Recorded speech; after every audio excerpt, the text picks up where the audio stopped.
Este podcast fue realizado en el marco del proyecto Recipi, cofinanciado por la Unión Europea y ejecutado por la Fundación internetbolivia.org, Asociación Aguayo y Oxfam en Bolivia. Su contenido es responsabilidad exclusiva de los autores y socios de la ejecución, y no refleja necesariamente las opiniones de la Unión Europea. Fallas en el sistema. Voces en resistencia. Fallas en el sistema, voces en resistencia no es solo un nombre, es un grito. Este podcast amplifica las voces de activistas que hackean en silencio y resisten desde el espacio digital para cuidar, sanar y luchar en el territorio digital.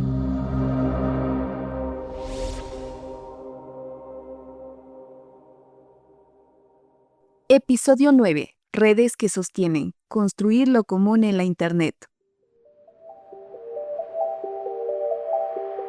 En un mundo donde todo parece ser fugaz, hay redes que no solo conectan, sino que sostienen. Son esos lazos invisibles que construimos juntas y juntes para apoyarnos, cuidarnos y aprender. En este episodio de Fallas en el Sistema exploramos cómo la Internet también puede ser un espacio para lo común, para lo colectivo, para sostenernos en medio de las tormentas digitales. Como en cada episodio de Fallas en el Sistema, hoy también tenemos a 3 mujeres activistas, pero sobre todo mujeres valientes que construyen redes y que nos hablan de ese tema. Un punto importante para construir redes desde el activismo es tener un objetivo. Puede ser que inicialmente el objetivo no sea tan claro o no lo podamos redactar como se hace para estructurar una organización, pero por lo menos decir, en este grupo nos vamos a armar, nos vamos a conocer las personas que amamos los gatos, puede ser un buen punto de partida. Y creo que ir construyendo y cuestionando un poco de acuerdo a los pasos que se van dando, puede ser una buena manera de construir estas redes. Y otra cosa es la constancia y trabajar con la claridad en la manera de comunicarse. Crear relaciones de confianza, ¿no? Con nuestras audiencias, por un lado también, con otras periodistas y colectivos y organizaciones también lo es, ¿no? De hecho, las colaboraciones a nosotros nos fascina porque conocemos desde su vivencia, desde su lugar de las periodistas. Creo que el Internet es bastante fluido, permite cierta fluidez. Entonces, abre un poco la posibilidad de ese sentido de la militancia como muy centrada tal vez en grupos cerrados, si se quiere. Entonces, y más bien permite conocer otras posibilidades, otras personas, otros grupos en las que no necesariamente te casas, si se quieres, con esta otra agrupación, pero encuentras puntos en común, ¿no? Olga es arquitecta y ahora gestiona proyectos. Actualmente es coordinadora de Wikimedistas de Bolivia, voluntarias y voluntarios que apuestan por el conocimiento. A ella le gusta la jardinería, le gusta la música y sus manos dominan el arte del origami.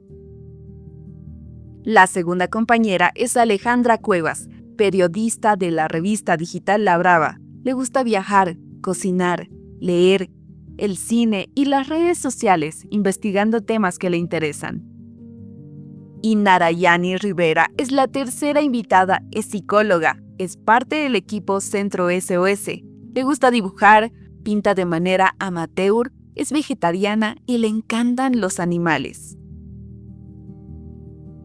Cada una trae consigo gustos, profesiones y caminos distintos, y es justamente esa diversidad la que fortalece la red.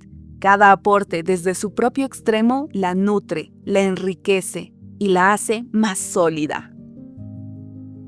Todos venimos de diferentes ámbitos, edades, espacios geográficos o culturas donde se valoran a veces cosas diferentes, ¿no? En algunas culturas se valora mucho el silencio, en otras culturas se valora la discreción, en otras se valora mucho más la gente que siempre toma la palabra. Para La Brava, para nosotras, porque somos un equipo de mujeres, en la mayoría de los casos, ¿no? Construir una comunidad en Internet pues, es clave para seguir trabajando, para seguir optimizando lo que hacemos. Y uno se empieza a decir, sí, podemos hacer muchas cosas con una red en todo caso. Y de hecho estamos apostando también a trabajar y ser parte de este equipo y amplificar lo que ellas y ellos están haciendo, ¿no? Con cada una de las organizaciones.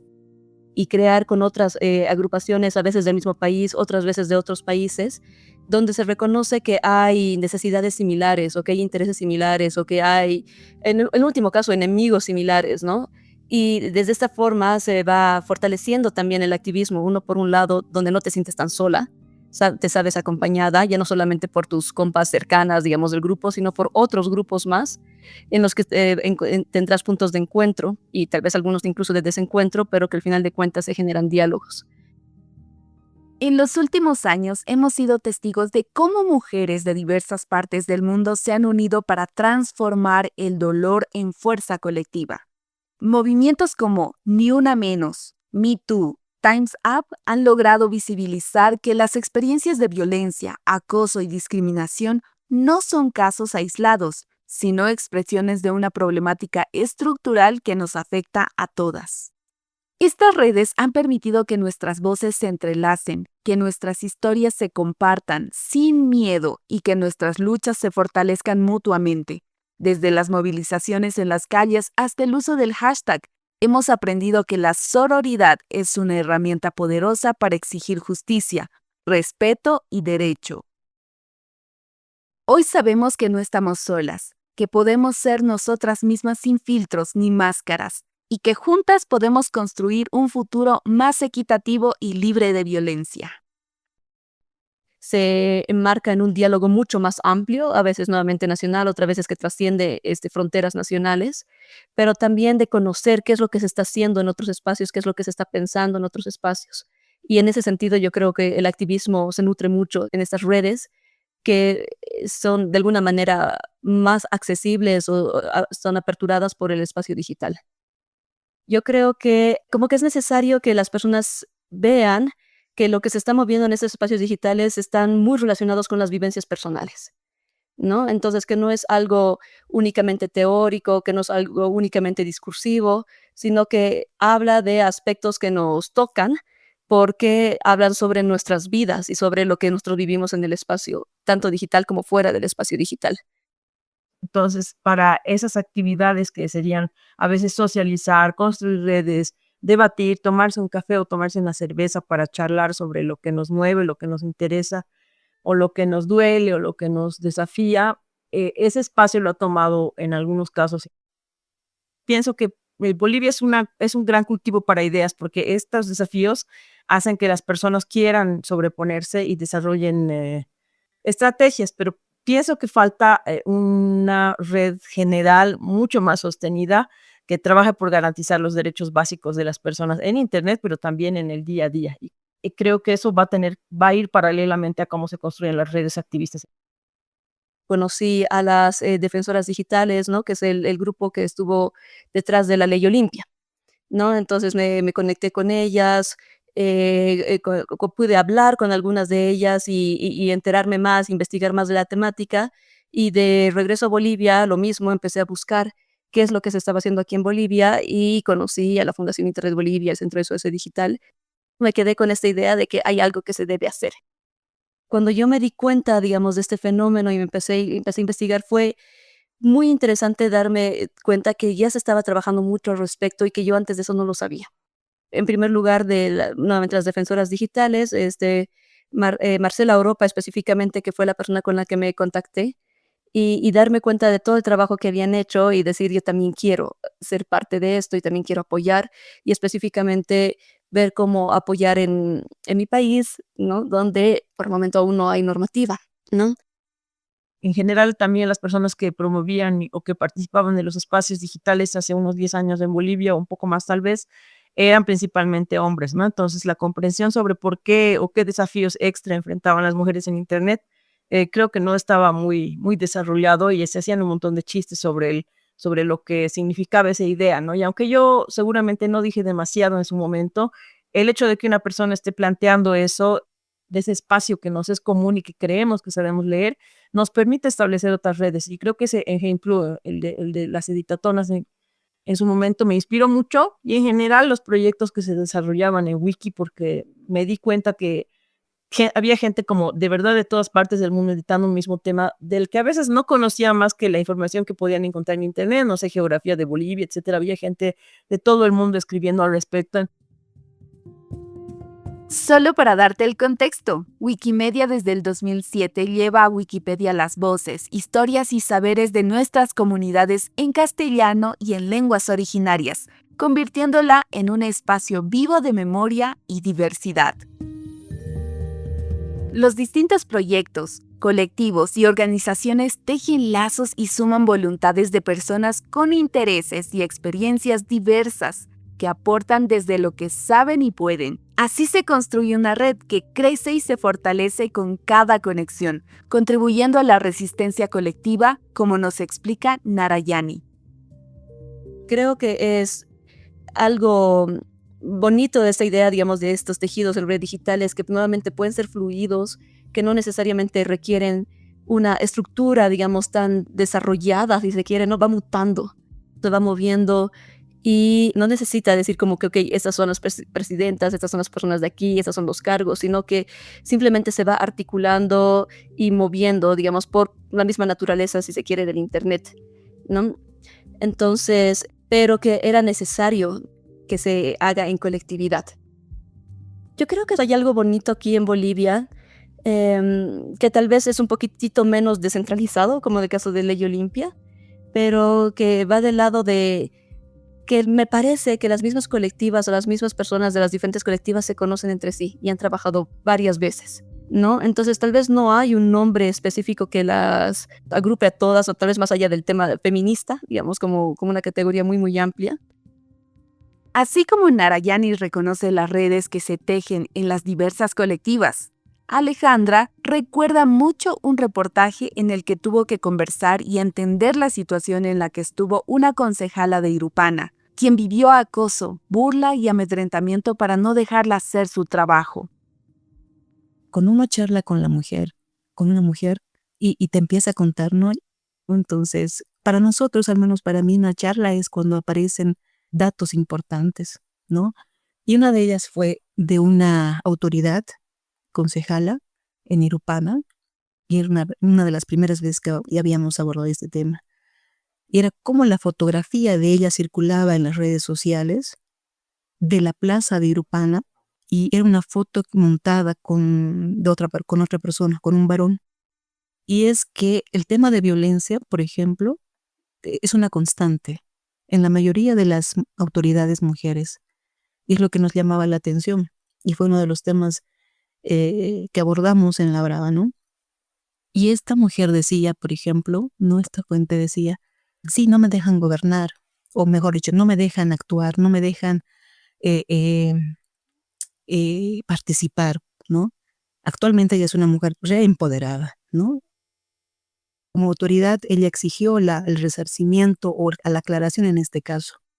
Esas 2, 3 fotos, esos comentarios, no solamente trajo problemas en la comunidad, entre sus colegas, sino también con su papá, con su familia, ¿no? Con sus hijas, con su pareja, ¿no? Con otras comunidades, ¿no? La persona aludida salió en las redes sociales, el medio que había difundido salió en las redes sociales, obviamente, no a desmentir, sino a aclarar, no se aclara que esto no fue de esta manera y demás. Entonces, hay una recurrencia, sobre todo en las áreas rurales, cuando las mujeres todavía no saben de sus derechos, ¿no? Derechos me refiero al tema de que existe una normativa, ¿no? Para defenderse, lo que tal vez no pasa en las áreas urbanas, donde sí hay mucha información. Uno de los hallazgos fue que los medios a menudo lo consideran normal e incluso comparten la información sin revisarla cuidadosamente, contribuyendo sin querer a la difusión de la campaña de violencia. La Brava surge como una alternativa con narrativa diferente, creando una red de protección que no es parte de los medios tradicionales. Apuesta por trabajar con temas de género, diversidad y derechos humanos, pues no estaban abordados en los periódicos tradicionales. Si se podría decir, estas experiencias históricas silenciadas de las mujeres de otro grupo, también tiene que ver mucho con interpelar la estructura de poder que hacemos a través de los reportajes. Ser parte de las redes activistas también significa comprender que no todas las personas comparten tus convicciones. A veces, la familia o las amistades pueden cuestionar tu forma de pensar o tener dudas frente a las causas que defiendes, y ese es un reto más dentro del camino de la resistencia. Decirme no vale la pena luchar, no, porque suena como muy desesperanzador.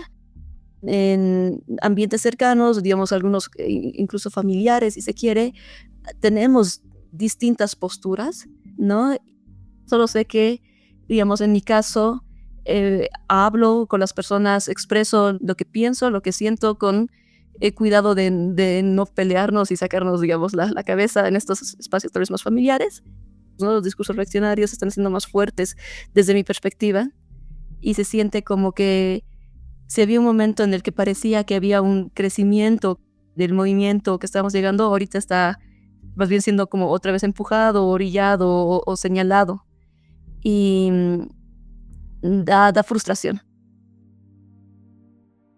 Como dice Narayani, hablar de nuestras ideas en espacios familiares requiere cuidado, porque los discursos reaccionarios siguen presentes. Aún así, expresar lo que sentimos es un acto de resistencia y un paso a la transformación.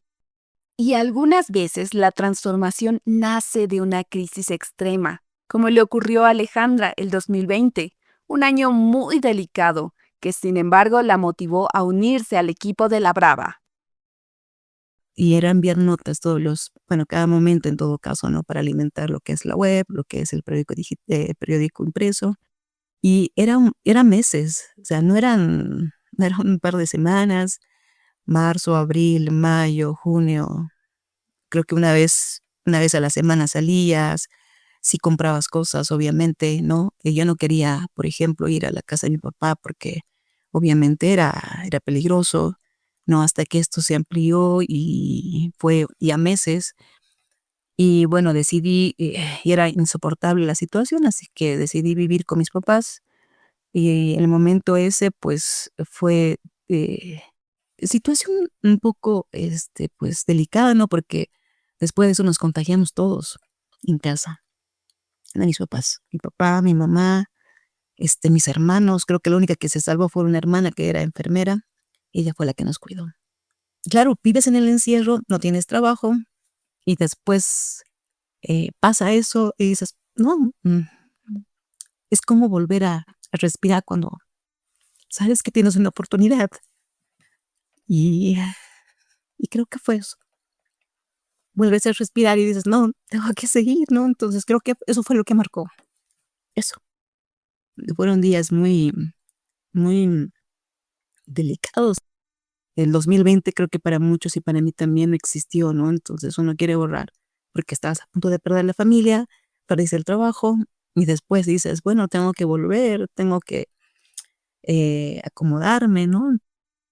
Todas lloramos un poco, bueno, no sé si llorar específicamente es la palabra, ¿no? Pero nos enojamos, sufrimos, lo intentamos, encontramos momentos donde nos sentimos como no decir victoriosas, porque creo que em, falta mucho para decir como que se ha logrado, digamos, pero sí momentos en los que uno siente que su trabajo está avanzando y otros donde de pronto también sentimos que es muy difícil, pero por lo menos estamos juntas.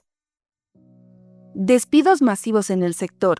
En La Paz, más de 200 trabajadores de medios, entre periodistas, camarógrafos y fotógrafos, fueron despedidos en plena emergencia sanitaria. Esto incluye tanto medios privados como estatales, y fue clasificado como una verdadera masacre blanca laboral por gremios del sector. El cuidado colectivo no surge de un solo espacio, sino que se teje desde diversas raíces, organizaciones que acompañan a mujeres vulneradas en el entorno digital, colectivas que desafían la lógica del patriarcado con arte y activismo, redes de periodistas que protegen su voz con memoria y resistencia. Cada una de las activistas, organizaciones, proyectos aportan una mirada distinta y necesaria. Son hilos que al unirse crean una red más diversa, compleja y fuerte. Y en esa variedad de voces, ritmos y enfoques es donde descubrimos la verdadera forma de cuidar, proteger y construir lo común en un mundo digital. Creo que no hay una única manera de ser activista y no hay una única forma, digamos, o no hay un umbral de, si se quiere, de compromiso para decir, ya eres activista a partir de este punto.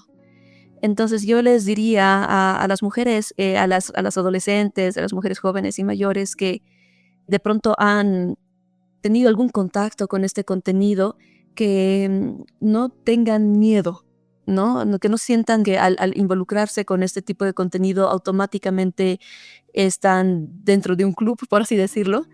Pero si quieren un club, obviamente también es bueno, pero que vayan investigando más, que si es algo que les interesa, visiten las páginas, digamos, de otras colectivas, investiguen qué es lo que hacen, no se dejen llevar únicamente por las noticias, sino que realmente hagan este esfuerzo de entrar y conocer el trabajo que hacen las compas, las colectivas.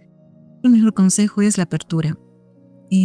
Aprovechar cada espacio que se tiene para informarse, para decir, o mejor dicho, para cualquier espacio que sirva para informar e informarse, creo que es adecuado. Desde cualquier hecho histórico que podemos recordar, las mujeres han creado relaciones de unión, en barrios, criando a los hijos en comunidad, en crisis, cocinando ollas comunes, en marchas y luchas, abrazando y apoyándose entre mujeres. La sororidad no es solo una bandera, es una forma de ser y estar para evidenciar que los hilos infinitos que existen se tejen entre medio de las colectivas, en medio de los sueños que construyen y en medio de los objetivos que alcanzan cada día con el trabajo y el esfuerzo de cada una. Gracias a cada una de las invitadas que hizo que esta temporada de Fallas en el Sistema nazca para difundir sus palabras y elevar la voz, para evidenciar que la violencia digital de género existe y es real. Gracias a todas y a todes.